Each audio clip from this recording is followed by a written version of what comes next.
अस्सलाम वालेकुम, मैं हूं अदनान मुस्वा और आप देख रहे हैं एडी लर्निंग ऑफिशियल। आज की वीडियो के अंदर हम सीखने जा रहे हैं अडोब फोटोशॉप के इंट्रोडक्शन के अबाउट बात करेंगे और अडोब फोटोशॉप का इंटरफेस आपको कैसा नज़र आता है उसके अबाउट हम बात करेंगे और हम सिलेक्शन टूल के अबाउट पढ़ेंगे। तो सबसे पहले हम अडोब फोटोशॉप को स्टार्ट करते हैं। तो अडोब फोटोशॉप को स्टार्ट करने का तरीका क्या होता है? सबसे पहले आपने स्टार्ट के बटन पे क्लिक करना है। क्लिक करने के बाद आपको इस तरह का पॉपअप मेन्यू ओपन हो जाएगा और यहाँ पे ये लिखा हुआ आ रहा है अडोब फोटोशॉप CS6। इसके ऊपर मैं क्लिक करता हूँ। क्लिक करता हूँ तो मेरा ये अडोब फोटोशॉप जो है वो ओपन हो चुका है। तो आपको इस तरह का एक इंटरफेस नज़र आएगा और इस इंटरफेस में सबसे पहले तो मैं आपको बता दूं कि अगर आपके पास आपके अडोब फोटोशॉप की सेटिंग जो है वो ख़राब हो जाती है तो आप उसको दोबारा से कैसे ला सकते हैं। बिकॉज़ हर जो नया यूज़र है वो जब अडोब फोटोशॉप को यूज़ करेगा तो उससे कोई ना कोई चीज़ जो है वो यहाँ से मिस हो सकती है, कट हो सकती है। तो अगर आपसे कोई चीज़ें मिस हो जाएं, कट हो जाएं या कोई भी ऐसा मसला बन जाता है जिससे आपको बाद में परेशानी होती है कि मैं आप उसको वापस कैसे लेके आऊँ, ऐसे कोई भी चीज़ें मैं कट कर देता हूँ ऐसे। तो ये मैं यहाँ से ये देखें, ऐसी चीज़ें मैं कोई भी कट कर देता हूँ। अभी सारे का सारा जो अब यहाँ पर कोई भी पैनल वगैरह जो है नज़र नहीं आ रहा। तो अगर मैं वो तमाम पैनल्स को वापस लाना चाहता हूँ तो आपने क्या करना है, ये विंडो पे क्लिक करना है। ऐसे आपसे कोई भी पैनल गुम हो जाता है या आपको कोई भी पैनल जो है वो हाइड हो जाता है, आपको नज़र नहीं आता, तो आपने विंडो पे क्लिक करना है। क्लिक करने के बाद आपने वर्क स्पेस में चले जाना है।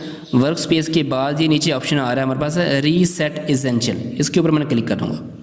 जब इस पर क्लिक करूँगा तो दोबारा से सारी जो है वो पैनल्स मेरे पास वापस आ चुके हैं। उसके बाद ये यहाँ पे हमारे पास ये वाला जो पैनल है जहाँ पे टूल्स आपको नज़र आ रहे हैं जो कि हमने अडोब फोटोशॉप में यूज़ करने होते हैं। यहाँ पे आपको ये दो एरो का निशान नज़र आ रहा है, इसके ऊपर मैं क्लिक करूँगा तो ये देखिए आपके पास वही जो टूल्स वाला हमारे पास पैनल था वो थोड़ा सा डबल कॉलम्स में आ जाएगा। इससे क्या होता है, हमें इसको यूज़ करना आसान होता है। तो इस तरह हम इसको डबल पैनल में ले आएंगे।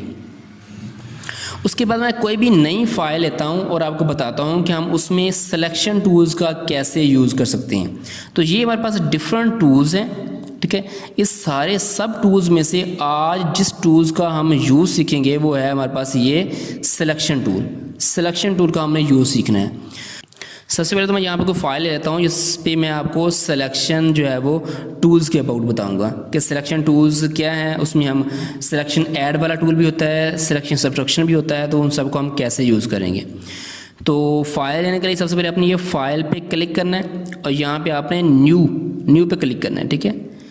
न्यू पे क्लिक करने के बाद आपके पास इस तरह का इंटरफेस ओपन हो जाएगा और यहाँ से आपने अपनी मर्ज़ी की विड्थ और हाइट की जो है वो फाइल ले लेनी है। तो यहाँ पे मैं अपनी विड्थ हाइट चेंज भी कर सकता हूँ। ये देखें यहाँ पे लिखा हुआ आ रहा है विड्थ कितनी है 700 और हाइट कितनी है 400। तो आप यहाँ से अपनी कस्टमाइज जो है वो विड्थ और हाइट सेलेक्ट कर सकते हैं। सेलेक्ट करने के बाद आपने ओके के बटन पे क्लिक कर देना है। क्लिक करेंगे तो आपके पास वो फाइल इस तरह आपके पास बनी हुई आ जाएगी। अब इस फाइल के ऊपर मैं आपको बताता हूँ कि हम सिलेक्शन टूल्स का कैसे इस्तेमाल कर सकते हैं और उन सिलेक्शन टूल्स के इस्तेमाल के साथ साथ मैं आपको उनके शॉर्टकट कीज़ भी बताऊँगा ताकि आपको अगर कीबोर्ड से भी यूज़ करना पड़े तो आप इजीली जो है वो इनको यूज़ कर सकते हैं। तो सबसे पहले मैं यहाँ से सिलेक्शन टूल लेता हूँ। सिलेक्शन टूल लेने के बाद मैं यहाँ पे ड्रॉ करता हूँ, ठीक है। ये देखें मैं ड्रॉ कर रहा हूँ। तो एक्चुअली सिलेक्शन है क्या चीज़? सिलेक्शन में हम ये बता रहे होते हैं कि जितनी जगह पे मैंने सिलेक्शन की है वो वाला एरिया मेरा एक्टिव है, बाकी एरिया एक्टिव नहीं है। तो मेन जब जितनी एरिया की मैं सिलेक्शन कर लूँगा सिर्फ उतनी एरिया पे ही मैं काम कर सकता हूँ, बाकी एरिया पे काम नहीं हो पाएगा। मैं एक ब्रश टूल लेता हूँ और ब्रश टूल लेने के बाद मैं यहाँ पे कुछ भी पेंट करता हूँ। ये देखिए मैंने यहाँ पे पेंट कर दिया। तो आपको नज़र आ रहा है मैं जितनी एरिया पे भी पेंट कर रहा हूँ, ये देखिए सारे एरिया पे मैं कहीं भी पेंट कर सकता हूँ। ये देखिए आपको नज़र आ रहा है, ठीक है। लेकिन अगर मैं चाहता हूँ कि जस्ट जितनी मैंने एरिया सेलेक्ट किया है उतने पे ही जो है वो हमारा पेंट हो, तो उसके लिए मैं जस्ट ये सिलेक्शन एरिया सिलेक्शन कर लेता हूँ।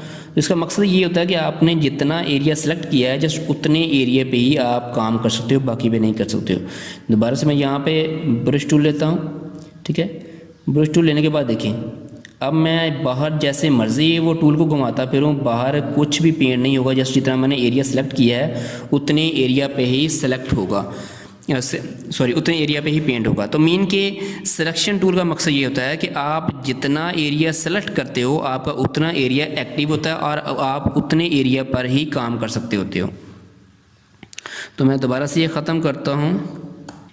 तो ये था सिलेक्शन टूल। और अभी मैं आपको बताता हूँ मज़ीद सिलेक्शन टूल के हमारे पास मज़ीद ऑप्शन, जब अब जिस भी टूल पे क्लिक करोगे उसकी मज़ीद प्रॉपर्टीज़ यहाँ पे आपको शो होना शुरू हो जाती हैं।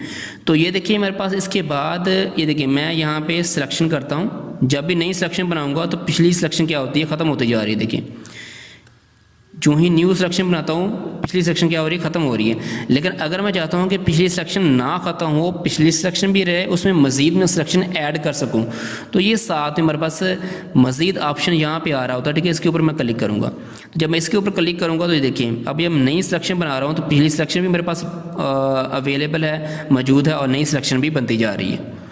ऐसे ही मेरे पास सब्सट्रैक्शन होती है। अगर आप चाहते हैं कि आपको इतना पार्ट जो है वो नहीं चाहिए तो आप उतने पार्ट को सब्ट्रैक्ट कर सकते हैं। तो आपने उसको क्लिक करना है, क्लिक करने के बाद आप यहाँ पे लाके ड्रा करेंगे। ठीक है, ये देखिए उतना एरिया जो है वो आपका सब्ट्रैक्ट हो जाएगा, जितना एरिया आपको नहीं चाहिए वो उतना एरिया ख़त्म हो जाएगा। ठीक है, तो ऐसे आप अपनी मर्जी के साथ सिलेक्शन को कम भी कर सकते हैं, सब्ट्रैक्ट भी कर सकते हैं, ऐड भी कर सकते होते हैं। लेकिन हमारे पास मसला ये है कि समटाइम मुझे याद भूल जाता है कि मैंने जी सिलेक्शन के लिए जो है वो ऐड वाला जो है वो टूल इस्तेमाल किया था या सब्ट्रैक्ट वाला किया था। तो अगर आप फ्लोइंस में काम कर रहे होते तो आपको याद भी बहुत होता है। तो आप इसका बेहतर तरीका ये है कि आपने शॉर्टकट कीज़ का इस्तेमाल करना होता है। तो सबसे पहले मैं ये तमाम जो है जितनी भी सेक्शन बनाई इसको ख़त्म करता हूँ। ख़त्म करने के लिए कि हमारे पास शॉर्टकट कीज़ कौन सी होती है, कंट्रोल डी। तो ये हमारी तमाम सिलेक्शन जो है वो ख़त्म हो चुकी हैं।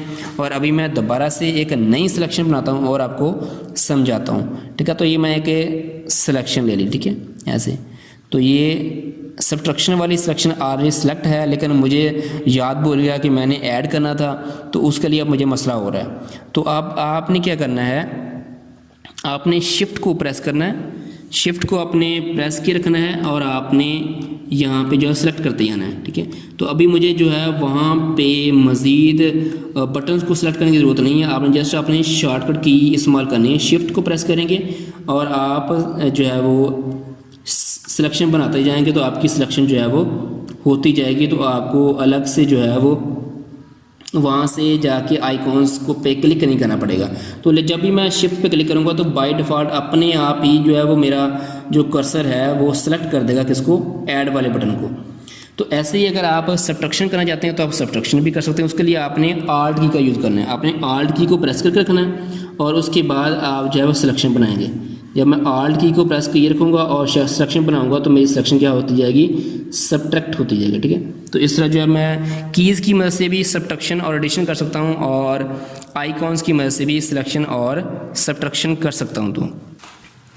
तो अभी मैं आपको सिलेक्शन टूल की फैदर वाली जो प्रॉपर्टी है वो आपको बताने जा रहा हूँ। तो बाय डिफ़ॉल्ट पहले तो इसका 0 पिक्सल ही होता है फैदर, लेकिन मैं इसमें 50 इसका फैदर कर देता हूँ। तो तब मैं बताता हूँ कि इसका क्या बेनिफिट क्या है, इसका हमें क्या फ़ायदे हैं फैदर को इंक्रीज़ करने के। तो देखें जी, मैं फैदर को इंक्रीज़ किया तो अभी मैंने सिलेक्शन बनाई है। तो आप जो सिलेक्शन थी वो बिल्कुल अब कॉर्नर वहाँ पर नज़र नहीं आ रहे। देखिए तो सिलेक्शन यहाँ पर देखें गोल गोल सी बन रही है। ठीक है, तो इसके अंदर अब मैं कलर फिल कर सकता हूँ। तो ये देखिए मैं जब इसके अंदर कलर फिल कर रहा हूँ ब्लोर नज़र आ रहा है, साइडों से जो है कलर जो है वो ब्लोर नज़र आ रहा है। तो ये जो है इस तरह आप मुख्तलिफ इफेक्ट क्रिएट करने के लिए जो है हम यहाँ पे फैदर को इंक्रीज़ या डिक्रीज़ कर सकते होते हैं। तो ये था जी हमारा सिलेक्शन टूल, जो कि मैंने आपको बताया कि हम सिलेक्शन टूल का यूज़ कैसे कर सकते हैं अडोब फोटोशॉप के अंदर। उम्मीद है आपको इस टूल की समझ आई होगी। ठीक है, मज़ीद वीडियोस के लिए आपने मेरी वीडियो सीरीज़ देखते रहना। ये हमारा क्लास नंबर 1 थी। इंशाल्लाह ताला हम नेक्स्ट वाली क्लास के अंदर जो है मूव टूल का और बाकी जो है टूल्स का यूज़ सीखेंगे। कोशिश करूँगा कि डेली बेस पे जो है वीडियोस में अपलोड कर सकूँ। जैसे कि आज हमारी क्लास नंबर 1 थी, कल मैं क्लास नंबर 2, 3, 4 सो ऑन जो है वो डेली बेस पे लेक्चर अपलोड करता रहूँगा और आप आसानी के साथ जो है वो अडोब फोटोशॉप का यूज़ जो है वो घर बैठे सीख सकते हैं। उम्मीद है आपको वीडियो पसंद आई होगी। अगर वीडियो आपको पसंद आई है तो आपने मेरे चैनल को सब्सक्राइब करना है, लाइक करना और शेयर करना है। मिलते हैं इंशाल्लाह नेक्स्ट वीडियो में, तब तक के लिए अल्लाह हाफिज़।